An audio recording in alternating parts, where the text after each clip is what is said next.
একদম face to face হাসিনার সঙ্গে আমরা বাকযুদ্ধে ছিলাম, তখনও কিন্তু হাসিনাকে ছাড় দিয়ে কথা বলি না। যারা ছাত্র জনতার আন্দোলনে শহীদ হয়েছে শুধু আমাদের দলের 422 জন নয়, সব কিছু মিলে ছাত্র জনতার আন্দোলনে 1530-50 জন হেলিকপ্টার থেকে কিভাবে গুলিবর্ষণ করেছে আপনারা দেখেন নাই?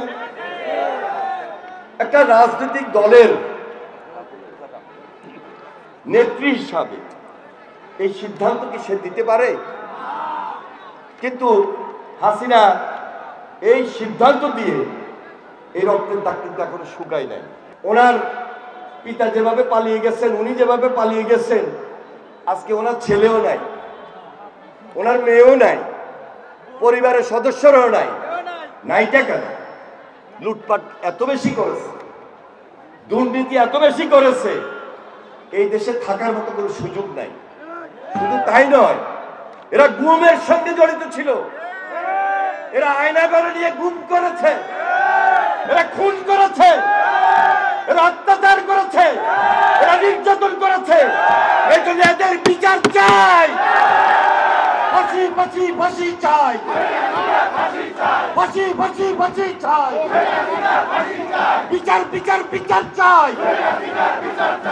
পার্শ্ববর্তী দেশ ইন্ডিয়া সরাসরি এই দেশের মানুষের বিরুদ্ধে আজকে ষড়যন্ত্র লিপ্ত।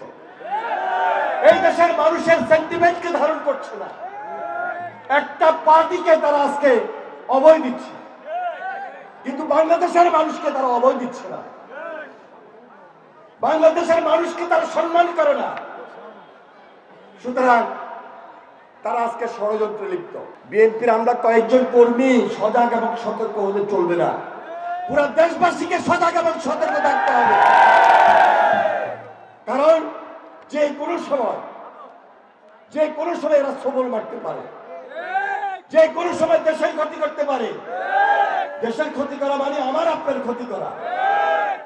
তাহলে আমি এবং আপনি যদি সজাগ সতর্ক এবং ঐক্যবদ্ধ না হই, এই মঞ্চে আমরা বিএনপির যারা আছি, কমিটির নেতৃত্বে যারা আছে, এর বাইরেও যারা আছে, আমি সবাইকে বলবো ঐক্যবদ্ধভাবে তারেক রহমানের হাতকে শক্তিশালী করতে হবে।